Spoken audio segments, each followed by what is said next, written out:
ओसवाल कंपनीचे सोलर आहे। सध्या आपण हे लाईटवर चालू केलेले आहे। 2 फेज सिंगल फेज लाईटवर 3 HP चे। पाण्याचा फ्लो बघा।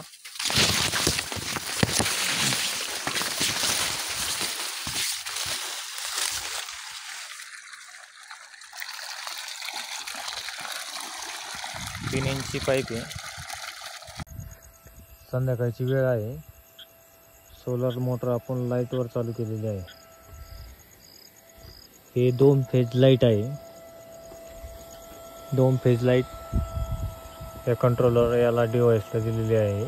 सप्लाय दिलेला आहे 2 फेज। आणि ही पॅनलची लाईट पण दिलेली आहे, जेणेकरून चॅनल एका स्विचवर पॅनलवर आणि लाईटवर ही बदलण्यास सोपं जातं। आणि ह्या आउटपुट कंट्रोलरला दिलेला आहे। कंट्रोलरला हे स्विच हे इकडे केल्यानंतर सोलरवर चालू होणार। आता सध्या लाईटवर चालू आहे 2 फेज करंटवर। रात्रीचा वेळ आहे, 200+ व्होल्टेज असल्यानंतर चालू होतं। हे बघू शकता तुम्ही, टायमिंग पण येतो याच्यात।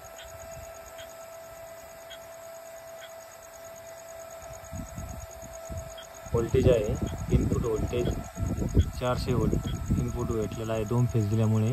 आणि 11 एम्पियर करंट घेतलेला आहे। 11-12 एम्पियर करंट घेत आहे इनपुट 2 फेज। आउटपुटला 5-6 एम्पियर मोटर लोड घेत आहे फक्त। आणि 3895 जवळजवळ 39 RPM नी मोटर चालू आहे। एवढी उन्हावर एवढं RPM कधीच जात नाही असतं। एवढं व्होल्टेज भेटत नाही, किंवा मारणामुळे जात नाही। व्होल्टेज भेटल्यानंतर जाते। ते लाईटवर व्होल्टेज फुल भेटल्यामुळे फुल स्पीडनं मोटर चालू आहे। संध्याकाळची वेळ आहे।